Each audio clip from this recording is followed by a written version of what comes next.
छोटा सा देश जिसका नाम कतर है, आपको बता दें बहुत छोटा देश है जिसकी आबादी 3.5-4 लाख है, थोड़ा आर्थिक संपन्न देश है। उसने हमारे देश के 8 पूर्व नौसैनिक अधिकारियों को मौत की सजा सुना दिया है। उसके बावजूद प्रधानमंत्री मोदी जी चुप हैं। आप जानते हैं कि जब कोई बड़ी घटना हमारे देश में हो जाती है तो प्रधानमंत्री मोदी जी चुप ही रहते हैं या कोई उनका जश्न मनता रहता है। अभी आपने देखा जब अनंतनाग में हमारे 2 सेना के अधिकारी, एक पुलिस अधिकारी, एक IPS अधिकारी जब शहीद हो गए थे तो उसी समय G20 को लेकर के G20 जो सम्मेलन मोदी जी करवाया था उसकी वाहवाही के लिए बीजेपी हेडक्वार्टर में उनका जश्न मनाया जा रहा था। ये 8 सैन्य अधिकारी कतर की एक निजी कंपनी में काम कर रहे थे। उस कंपनी का नाम है Dahra global technology and consultancy services. ये कंपनी वहाँ की रक्षा सेवाएं प्रदान करती है। हमारे देश के जो सैन्य अधिकारी गए थे ये लोग वहाँ पे ट्रेनिंग दे रहे थे, क्योंकि हमारे देश के ये रिटायर्ड ऑफिसर थे, अधिकारी थे। हमारा देश एक दुनिया में एक बड़ी अर्थव्यवस्था मानी जाती है, हमारा एक बड़ा साम्राज्य है। 1 अरब 40 करोड़ की आबादी वाले देश के अधिकारियों को एक छोटे से देश ने मौत की सजा सुना दिया। इन गिरफ्तार हुए 8 सैन्य अधिकारियों में एक राष्ट्रपति पुरस्कार से सम्मानित भी था।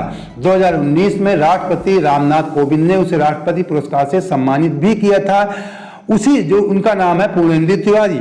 इसकी बहन जो मीतू भार्गव ने 8 जून को सोशल मीडिया प्लेटफॉर्म पे X पर लिखा था कि ये पूर्व नौसैनिक अधिकारी देश के लिए गौरव हैं। मैं प्रधानमंत्री मोदी से हाथ जोड़कर अनुरोध करती हूँ कि अब समय आ गया है उन सभी को बिना किसी देरी के तुरंत भारत वापस लाया जाए। क्योंकि ये मामला आपको बता दें 2022 का अगस्त का है। इस एक आरोप लगा करके कि ये 8 सैन्य अधिकारी कतर ने कहा कि हमारे देश में जासूसी करते हैं इजराइल के लिए। उसके आधार पे उसने भारत को ऐसी सूचना नहीं दी, केवल गिरफ्तार कर लिया। लेकिन बाद में अब मीडिया रिपोर्ट के माध्यम से आ रहा है जब उसने फांसी की सजा सुना दिया कि इन्होंने हमारे देश के खिलाफ जासूसी किया था, इसके लिए इनको गिरफ्तार किए। एक समय बताते हैं ऐसा भी आया था कि जब इन सैन्य अधिकारियों से कह दिया गया था कि आप अपने घर जाइए और अपना सूटकेस पैक कर लीजिए और अपने देश वापस चला जाइए।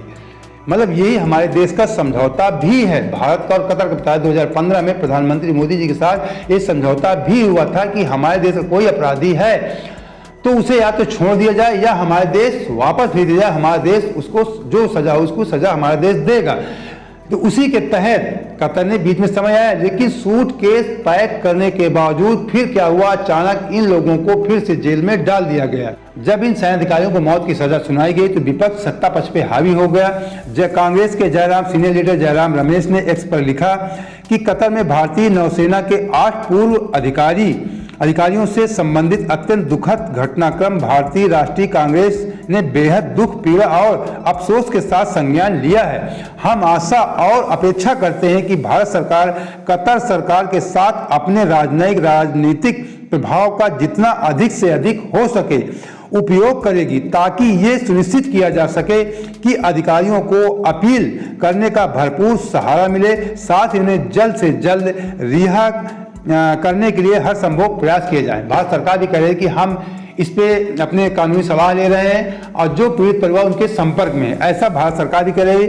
ये 8 जो सैन्य अधिकारी आपको बता दें, कमांडर रिटायर्ड पूर्णेंदु तिवारी जी हैं, कमांडर हैं captain retired Navtej Singh Gill, commander retired Birendra Kumar Verma, captain retired Saurabh Vashisht और commander retired Sugunakar Pakala, commander retired Amit Nagpal और कमांडर रिटायर्ड संजीव गुप्ता और सेलर राजेश। ये 8 लोग थे। इन लोगों को फांसी की सजा सुनाई गई है। अब 1 साल बाद फांसी की सजा ऐसे मौके पर सुनाई गई जब हमास और इजराइल का युद्ध चल रहा है। तो अब इसका आपको काला सच बता देते हैं कि क्यों ऐसा किया गया। एक छोटे से देश ने इतनी बड़ी हिम्मत क्यों दिखाई। इस समय आप लोग देख रहे हैं कि दुनिया 2 भागों में बढ़ती हुई नजर आ रही है। एक तरफ चीन है, रूस है, अरब देश हैं और उत्तर कोरिया है, पाकिस्तान है। ये सारे देश लगभग एक तरफ मिलते जुलते हैं और एक तरफ दूसरी तरफ जो है पश्चिमी देश हैं। अमेरिका है, ऑस्ट्रेलिया है, जापान है, फ्रांस है, जर्मनी है, ये सारे देश हैं। तो इन देशों के बीच में वर्चस्व की आपको बता दें लड़ाई चल रही है। इस समय जो हमास और इजराइल का युद्ध चल रहा है। इसके पहले आपने देखा रूस और यूक्रेन का भी उसमें भी ऐसा था।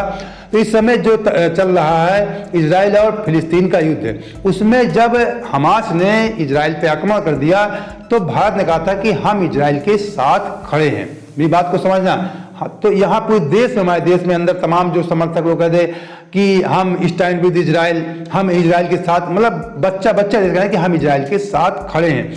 और उसके कुछ दिन बाद तुरंत यू टर्न लिया जाता है, फिर फिलिस्तीन के लिए सहयोग किया जाता है भारत सरकार के द्वारा। जो एक परंपरागत हमारे देश का जो पहले की नीति रही है, जो हमारे पूर्व प्रधानमंत्री थे, इंदिरा जी थी, यहाँ राजीव जी थे, अटल बिहारी वाजपेयी जी थे, उनके आधार पर फिर भारत सरकार ने चलना शुरू किया। तो कहीं ना कहीं जो मैं आपको काला सच बताने जा रहा हूं कि जो हमारे देश के 8 सैन्य अधिकारियों को एक छोटा सा देश इतनी बड़ी हिम्मत दिखा गया। हमारे देश में ऐसा पहले कभी नहीं होता था कि हमारा देश जो है सार्क देशों का, बता दें, गुट निरपेक्ष देशों का नेतृत्व करता था। हमारे देश की दुनिया में एक साख थी। लेकिन एक तरफ कहा जा रहा है कि प्रधानमंत्री मोदी जी का डंका बज रहा है और दूसरी तरफ एक छोटा सा देश, मैंने कहा एक छोट भैया टुटपुंजिया देश, हमारे देश के सेना के अधिकारियों को फांसी की सजा सुना देता है। आप इस बात को सोचिए, अगर ऐसी घटना अमेरिका, चीन या रूस, फ्रांस किसी के साथ होती तो कतर की क्या स्थिति हो सकती थी। कतर बहुत छोटा देश है, देखिए पल भर में ऐसे शक्तिशाली देश तुरंत उसे नष्ट कर सकते हैं। लेकिन हमारा देश शक्तिशाली देश होने के बावजूद प्रधानमंत्री जी चुप है और उसकी हिम्मत पड़ गई। कहीं ना कहीं इसका जो काला सच है, इजराइल के साथ जो स्टैंड प्रधानमंत्री मोदी जी का था, और अभी यूएन संयुक्त राष्ट्र संघ के द्वारा एक प्रस्ताव पारित किया गया, आपको बता दें, जिसमें मतलब युद्ध विराम के लिए प्रस्ताव पारित किया, उसमें तमाम देशों ने हस्ताक्षर किए। इजराइल और अमेरिका ने हस्ताक्षर नहीं किया है और भारत सहित 45 देशों ने इसमें कोई वोटिंग नहीं किया। मतलब एक मानवता के आधार पर प्रस्ताव लाया गया था कि मानवता के आधार पर युद्ध को विराम दिया जाए और इस युद्ध को रोका जाए, लेकिन उसमें भारत ने कोई हस्ताक्षर नहीं किया। भारत ने इसका एक तरह से आप कह सकते हैं कि मूक समर्थन आप कह सकते हैं पश्चिमी देशों का। तो हो सकता है इसी को लेकर के भी कतर, ऐसी जो अरब खाड़ी देश हैं, अपना ऐसा दबाव बनाएंगे, ऐसा कार्य कर सकते हैं। केवल कहा जा रहा है कि हमारे देश का पूरी दुनिया में डंका बज रहा है, लेकिन इस समय आप लोग देख रहे होंगे विदेश नीति के तहत कि कनाडा से भी हमारे देश के संबंध खराब हुए। यहाँ तक कि पड़ोसी देश मालदीव भी ने कह दिया था कि भारत में देश की सेना को वापस बुलाए। और कहीं छोटा सा, बिल्कुल छोटा देश जो हमारे संरक्षण में रहता है, नेपाल, पिछले साल कैसी बातें कर रहा था, पाकिस्तान श्रीलंका के बारे में जानते ही हैं। तो ये, और कतर एक छोटा सा देश। आप ये समाज में सुनते होंगे कि जो बाहुबली होता है, जिसका डंका बजता है, उसका कुत्ता भी किसी गली से गुजर जाता है तो लोग उसे रास्ता दे देते हैं। कोई बाहुबली का व्यक्ति कहीं पे आप देखते होंगे, कोई बाहुबली दमंग आदमी है, लोग कहते हैं इनका नाम चलता है। अगर उनको कोई आदमी किसी के सामने पड़ जाता है, उसकी थोड़ी गलती भी होती है तो उससे उलझने का प्रयास नहीं करता। मारने पीटने की बात तो बहुत दूर की बात है, आंख मिलाने की लोगों की हिम्मत नहीं होती। यहाँ तो हमारे देश कहते हैं डंका बजता है, उसके बाद सजाए मौत की सजा दे दी जाती है। ये कहीं ना कहीं हमारे देश की जो विदेश नीति है, कहीं ना कहीं इसे आप सफल विदेश नीति नहीं कह सकते, इसे एक फेलेवर भी कह सकते हैं कि एक छोटे देश ऐसी हिम्मत दिखा सकते हैं तो कल के पाकिस्तान या अन्य हमारे पड़ोसी देश भी ऐसी हिम्मत कर सकते हैं। तो दोस्तों, उम्मीद करते हैं अगर आप इसी तरह निष्पक्ष खबरों के साथ जुड़े रहना चाहते हैं हमारे साथ, तो तुरंत हमारे चैनल सब्सक्राइब कर लीजिए और वीडियो को लाइक कर दोस्तों को शेयर भी कर दीजिए। जय हिंद, जय भारत।